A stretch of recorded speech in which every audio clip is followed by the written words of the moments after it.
Bonjour. Alors, dans cette vidéo, je vais vous montrer comment est-ce que vous pouvez créer un intent explicite avec résultat en utilisant le langage Java. Donc, un intent explicite, en fait, est un intent qui va vous permettre de déclencher explicitement une activité qui existe dans votre application en général et dont vous connaissez le chemin, le nom, etc. Un intent explicite avec résultat est un intent qui va vous permettre de déclencher une activité que vous connaissez déjà, donc en la désignant par nom, mais également de revenir à l'activité principale si le besoin se présente. Donc on pourra déclencher une nouvelle activité et si par exemple on clique sur un bouton, quelque chose se passe, on peut revenir à l'application, à l'activité qui a déclenché cette deuxième activité explicite.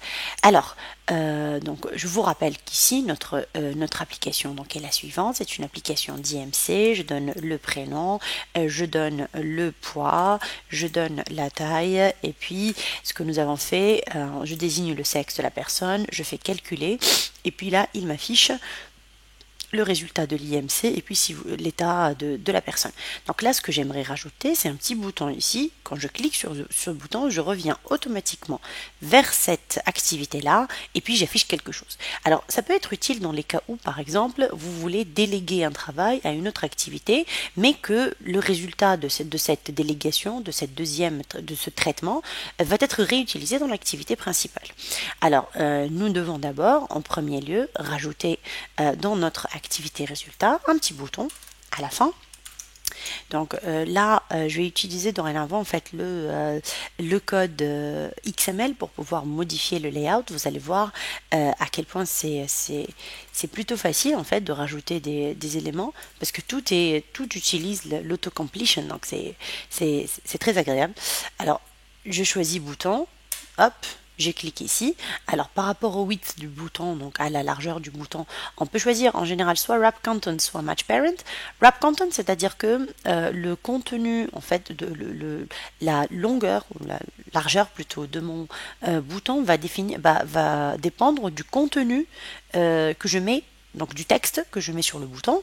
Match parent, c'est-à-dire que la largeur va être la même que la largeur du composant contenant, et notamment dans notre cas du linear layout ici. Donc si je mets match parent, normalement le bouton aura la même largeur que l'écran. Là je vais dire wrap content pour que ce soit plus agréable à voir. Et par rapport au height, donc également à la hauteur de ce bouton, wrap content me semble également idéal. Ce que je dois rajouter à mon bouton également, c'est un identifiant. Donc si je tape ID et que je clique, tout va être généré. Donc là, je dis plus ID, vous n'êtes pas obligé d'apprendre ce que vous devez écrire, tout est généré, c'est très agréable. Donc là, je dis par exemple que mon bouton va s'appeler B Return ou B Retour, puisqu'on est sur du français. Hop. Alors, maintenant, je vais revenir à mon activité principale et au lieu de dire Start Activity, ce que je dois mettre ici, c'est Start Activity for Results. Là, on se rend compte qu'il me donne une erreur parce que je dois lui indiquer quelque chose en plus de l'intent qu'il va réaliser. Donc là, si je regarde un peu l'erreur, bon, la proposition de réponse, c'est pour me dire créer une autre, parce que celle-là n'existe pas déjà, mais en fait, ce qu'il nous propose ici, c'est de rajouter, voilà, c'est de rajouter un élément, là, de type entier qui s'appelle request code. Alors le request code, c'est un code que vous allez envoyer à l'activité que vous déclenchez.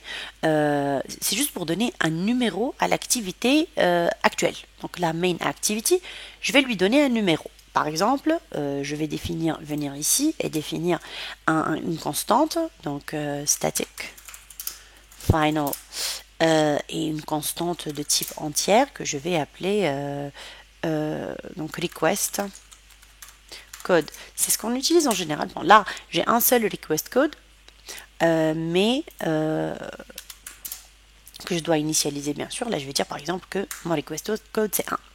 Je pourrais en créer plusieurs. Comme ça, si vous allez déclencher plusieurs activités avec résultat, chaque fois, vous pouvez utiliser en fait un request code différent. Bon, pour le cas, bien sûr, là, si vous déclenchez à partir de la même activité, c'est inutile. Par contre, ce qui est intéressant, c'est que dans l'activité que reçoit l'intent, elle doit distinguer entre les request codes qui sont envoyés. Peut-être par exemple que dans la même activité, vous avez deux request codes différents que vous définissez pour que le traitement soit différent selon le travail ou le traitement auquel on est en train de répondre. Donc je vais vous expliquer tout de suite. Donc, si je viens ici et que j'écris request code, qui est égal à 1, comme je l'ai défini ici, en fait, l'activité qui va recevoir mon intent, elle va recevoir également le request code associé. Alors, donc, ce qu'il faudrait faire ici, c'est de venir au result activity là, et là, on lui a demandé en fait de faire tout ce traitement. Mais une fois elle a fait tout ce traitement, moi ce que j'aimerais, c'est qu'en cliquant sur le bouton, on revienne vers l'activité principale.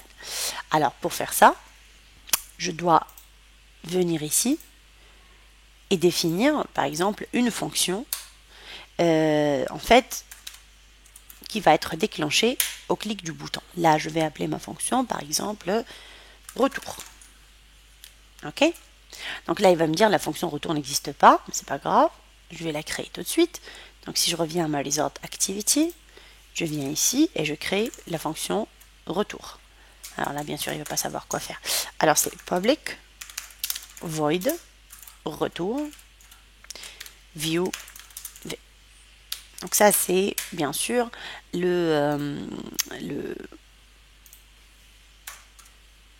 voilà, donc pour importer view, donc ça c'est la signature par défaut de toutes les fonctions qui vont implémenter le comportement d'un bouton. Alors, je vais venir ici et je vais lui dire, quand je vais cliquer sur le bouton, voilà ce que tu dois faire. Donc là, qu'est-ce qu'on a fait en fait? On a calculé l'IMC, on a trouvé en fait l'état de la personne, en fait s'il est en dénutrition, maigreur, normale, etc. Ce qu'on pourrait faire, en plus de l'afficher ici, c'est de saisir cette valeur-là et de la renvoyer à l'activité principale. Je vais rajouter une chaîne de caractères ici que je vais appeler état. Et puis ici, donc à chaque fois que je vais définir en fait, que je vais trouver l'état de la personne, je vais changer la variable état. Donc là, l'état c'est en dénutrition, l'état c'est maigreur, l'état est normal, l'état est en surpoids et l'état, alors c'est pas fini, hein. Alors là on est en obésité modérée et là on est en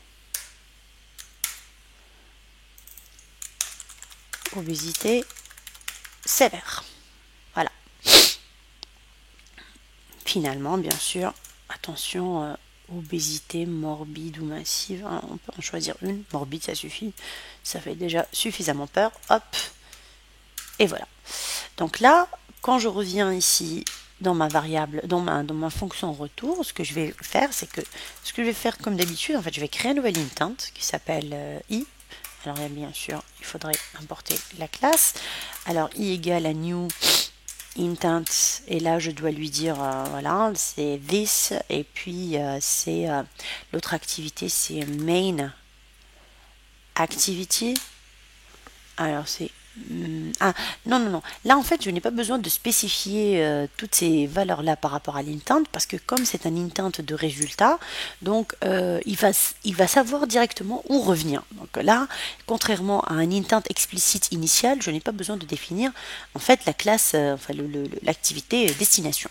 Donc je crée juste l'intent, mon intent, je vais lui affecter la valeur dont j'ai besoin. Donc là je vais lui dire i .put extra état, donc je vais mettre ma variable état, d'accord. Ensuite je vais revenir vers mon activité principale. Donc je vais mettre result, alors ça s'appelle set result. Alors je dois lui indiquer est-ce que mon résultat est bon ou pas? Donc là, on a des variables prédéfinies, comme vous pouvez le constater. Il y a result cancelled, s'il y a un problème avec le traitement qui a été fait ici. Il y a result first user et puis il y a result OK. Donc là, je vais dire que mon résultat est bon. Ça veut dire que si je retourne cette valeur-là, ça veut dire que ce que vous allez obtenir ici, c'est un bon résultat sur lequel vous pouvez travailler. Et là, je vais indiquer l'intent à envoyer. Alors, je peux faire un truc également, c'est que je peux tester ici, par exemple, je vais dire si l'état est, je sais pas moi, on peut initialiser mon état à nul, et puis dire si mon état est nul, et non nul,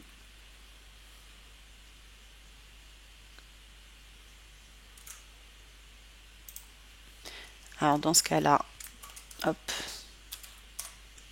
là, et sinon, je vais envoyer un résultat pour dire, alors au lieu de dire result OK, je vais dire result cancelled, c'est-à-dire qu'il y a eu un problème dans mon état. En fait, je n'ai pas pu calculer l'état pour une raison ou pour une autre. Par exemple, show result n'a pas pu être exécuté ou il y a un problème quelque part. Donc au lieu d'envoyer que c'est bon, vous pouvez compter sur cette intent. Là, je vais dire l'intent est erroné ou vous ne pouvez pas travailler avec. Donc maintenant, en revenant à ma main activity, je dois lui indiquer ce qu'elle va faire avec ce variable, donc cette variable. Donc à la réception de mon retour, qu'est-ce qu'elle va faire? Donc là, je vais rajouter un petit dans mon activity main, je vais rajouter donc un petit text view. Alors je vais dire que le with c'est match parent et le hate c'est wrap content. Et dans mon text view, je vais lui donner un ID bien sûr pour pouvoir le manipuler. Donc là, je vais dire que ça s'appelle result. Ou alors tes results, tes résultats. Voilà. Alors, en revenant ici à ma main activity, je vais utiliser une fonction prédéfinie qui s'appelle onActivity results. Elle est là. Tac. Donc, dans mon onActivity result, en fait, je vais avoir, je peux supprimer ce super, ça sert à pas grand chose. Donc, je vais avoir en fait le request code qui est ce code-là que j'ai envoyé. Donc, vous vous rappelez que j'ai envoyé un request code à mon activité, à ma deuxième activité. Là, ma deuxième activité, quand elle va faire un return, elle sait très bien qui l'a déclenché. Donc, elle sait très bien que le request code qu'elle a, par exemple, dans mon cas, c'est égal à 1. Donc, elle va me renvoyer 1 ici. Comme ça, je sais à quoi est-ce qu'elle est en train de répondre. Elle est en train de répondre à cette requête-là. La deuxième, c'est le result code, c'est-à-dire est-ce que c'est OK ou est-ce que c'est cancelled. Et là, c'est of course l'intent.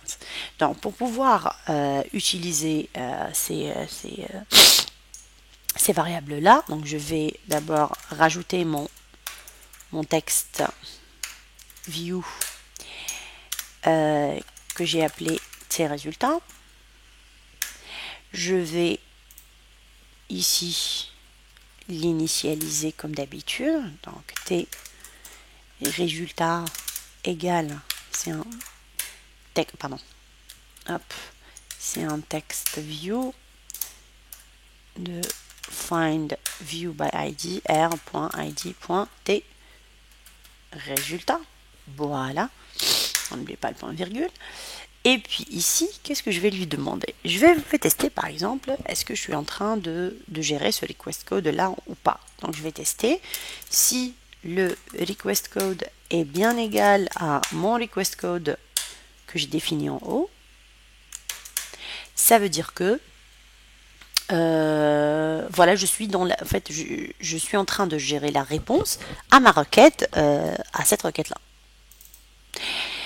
Ensuite, qu'est-ce que je dois lui dire? Je peux aussi tester si le résultat est bon. Donc, si le result code est bien égal à alors c'est result OK.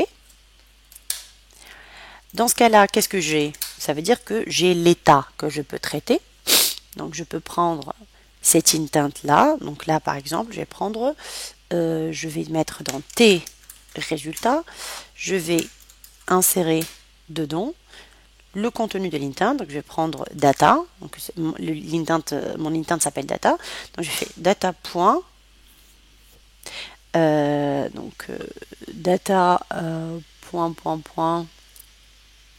get. Alors c'était quoi? C'était une chaîne de caractères, donc get string extra qui s'appelle état. Et puis je vais lui rajouter mon toString pour éviter l'erreur que nous avons déjà eue. Voilà. Alors on peut rajouter des else ou pas.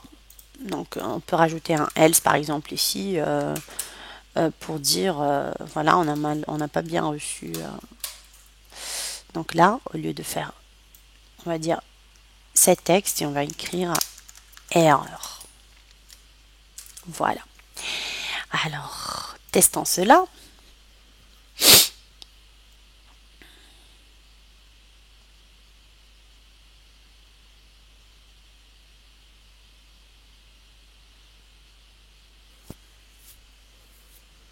Bien. Alors, je vais donner un prénom, je vais donner un poids, je vais donner une taille, je vais donner le sexe et je vais lui demander de calculer. Là, il va me dire, ah oui, on a oublié un truc. Monsieur Ali, votre IMC, etc. Vous êtes en état d'obésité. Si je clique là, rien ne se passe. Alors, regardons ce bouton. Alors, où il est mon bouton? Il n'aime pas trop... Alors, il n'aime pas trop ce retour. Pourquoi est-ce qu'on a fait une erreur ici?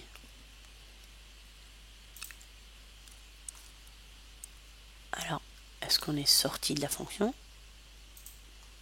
Vérifions. Donc là, je suis dans une autre... ouais, on est avec un view V. Donc, est-ce que le view... c'est Android View? Ouais. Alors déjà, première chose, j'ai oublié de mettre un texte ici. Alors, et ça s'appelle, je pense que c'est texte. Voilà, Android Text. Là, on va lui dire retour, par exemple. Tac. Mais là, pourquoi est-ce que quand je clique, rien ne se passe? Regardons s'il y a une erreur dans le locat. Regardons s'il y a une erreur. Mais pas d'erreur, rien ne se passe. Pourquoi? Parce que le retour... Alors, on va regarder comment on a fait pour l'autre bouton. Alors, on a dit onClick, calculer. Ensuite, en venant ici, on a créé public void, calculer, view, v. Logiquement, public void, retour, view, v. C'est le même nom qui se trouve. Ah ouais, ah non. Je pensais que c'était ça. Alors, onClick, retour. Ben, voyons, on va faire un refresh. On va réessayer. Peut-être que ça marche la deuxième fois, on ne sait jamais. Hein. On va réessayer quand on rajoute du texte. Alors, je vais dire Lilia, je vais mettre un poids. Et le poids est vraiment fictif. Ça n'a aucune relation avec mon propre poids. Je tiens à vous le dire. Voilà, donc si je clique sur retour, rien ne se passe toujours. Mais, alors, pourquoi rien ne se passe? On clique retour.